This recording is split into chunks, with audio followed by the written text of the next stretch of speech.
Assalamualaikum warahmatullahi wabarakatuh. Perkenalkan, nama saya Sofia Salsabila dengan NIM 1211241110033. Di sini saya akan mempresentasikan tentang teori belajar sosial. Dimulai dari pendahuluannya dulu. Belajar adalah suatu proses perubahan di dalam kepribadian manusia, dan perubahan tersebut ditampakkan dalam bentuk peningkatan kualitas dan kuantitas tingkah laku, seperti peningkatan kecakapan, pengetahuan, sikap, kebiasaan, pemahaman, keterampilan, daya pikir, dan kemampuan lainnya. Teori pembelajaran sosial atau social learning theory adalah sebuah teori belajar yang relatif masih baru dibandingkan dengan teori belajar lainnya. Teori belajar sosial merupakan perluasan dari teori belajar perilaku yang tradisional. Teori belajar sosial merupakan salah satu teori belajar yang menyatakan bahwa perilaku yang baru dapat dibentuk dengan cara mengamati dan meniru orang lain. Salah satu tokoh utama dalam pengembangan teori ini adalah Albert Bandura. Menurut Albert Bandura, tahun 1960, pembelajaran sosial terjadi ketika seseorang mengamati dan meniru perilaku orang lain. Tidak semua pembelajaran berasal dari penguatan langsung atau hukuman, tetapi sebagian besar diambil dari melihat orang lain dan memahami konsekuensi dari perilaku mereka. Jadi, secara umum, pengertian teori belajar sosial menurut Albert Bandura adalah individu mempelajari perilaku baru melalui proses observasi, yaitu dengan mengamati, mengingat, dan meniru perilaku yang diperlihatkan oleh model atau panutan.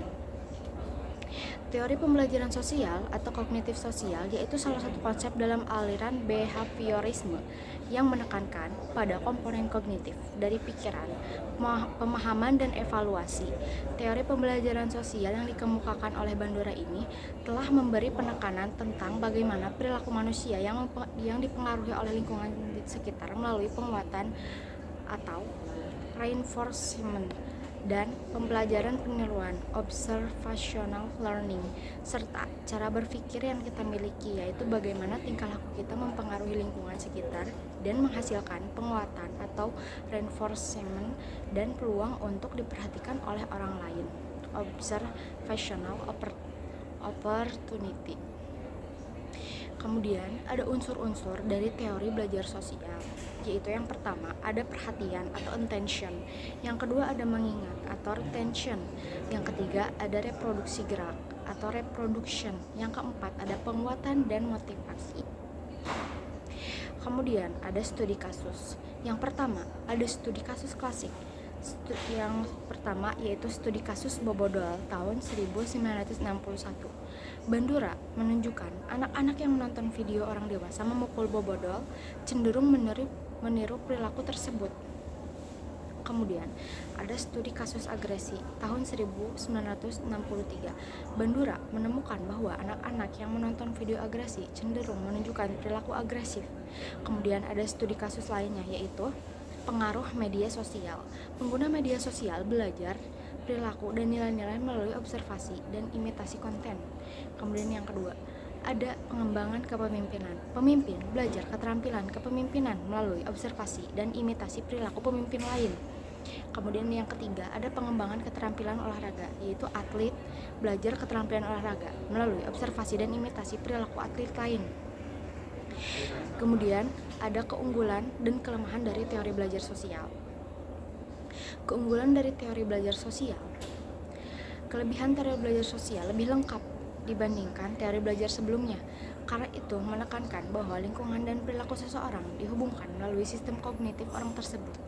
Bandura memandang tingkah laku seseorang bukan semata-mata refleks atas stimulus, melainkan juga akibat reaksi yang timbul akibat interaksi antara lingkungan kognitif dirinya sendiri.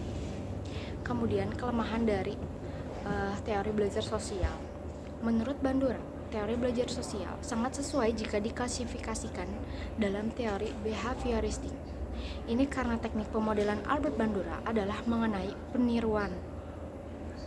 Perilaku yang ada kalanya peniruan tersebut memerlukan pengulangan dalam mendalami sesuatu yang ditiru. Jika manusia belajar atau membentuk tingkah lakunya dengan hanya melalui peniruan, sudah pasti terdapat sebagian individu yang menggunakan teknik peniruan ini.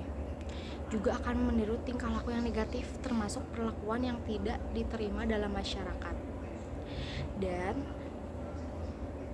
kesimpulan dari teori belajar sosial ini, menurut Albert, adalah konsep dalam psikologi yang menekankan bahwa individu belajar melalui pengamatan dan peniruan orang lain juga melalui penguatan langsung atau hukuman.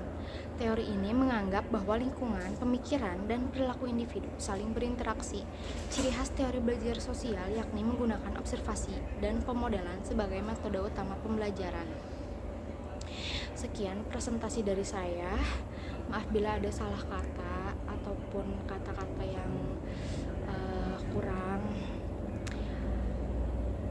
Wabillahi taufiq wal hidayah. Wassalamualaikum warahmatullahi wabarakatuh.